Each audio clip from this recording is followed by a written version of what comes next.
கர்த்தருடைய வார்த்தையை உங்களுக்கு தீர்க்க தரிசனமா சொல்றேன். காலதாமதத்தோடு ஓடிக்கொண்டிருக்கிற அன்பு தேவனுடைய பிள்ளையே, காலதாமதத்தை நினைத்து நினைத்து வருத்தத்தோடு இருக்கிற தேவனுடைய பிள்ளையே, ஆண்டவரே எனக்கு நீர் என்ன தருவீர், ஆண்டவரே நீர் எனக்கு என்ன செய்வீர், இவ்வளவு லேட் ஆகுதே ஆண்டவரே, இவ்வளவு காலதாமதம் ஆகுதே, என்னைக்கு நீர் என்னை சாட்சியாய் நிறுத்துவீர்.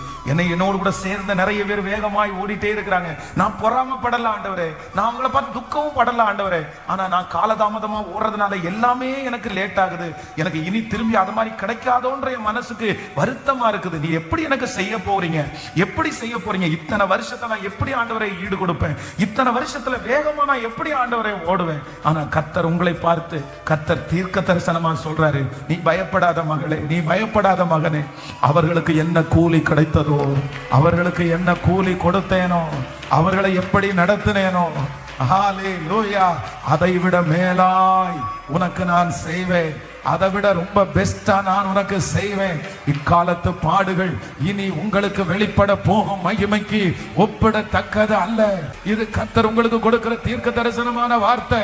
நான் உன்னை எழுப்புவேன், நான் உன்னை நிறுத்துவேன், நான் உன்னை களத்துல கொண்டு வந்து நிறுத்துவேன். அன்றைக்கு அவர்களையும் உங்களையும் ஒப்பிட்டு பார்க்கும் போது அவங்க பொறாமப்படுகிற அளவிற்கு, அவங்க முறுமுறுக்கிற அளவிற்கு கர்த்தர் அவர்கள் கண்களுக்கு முன்பாக உங்களை மேன்மைப்படுத்துவேன் என்று வாக்கு கொடுக்கிறார்.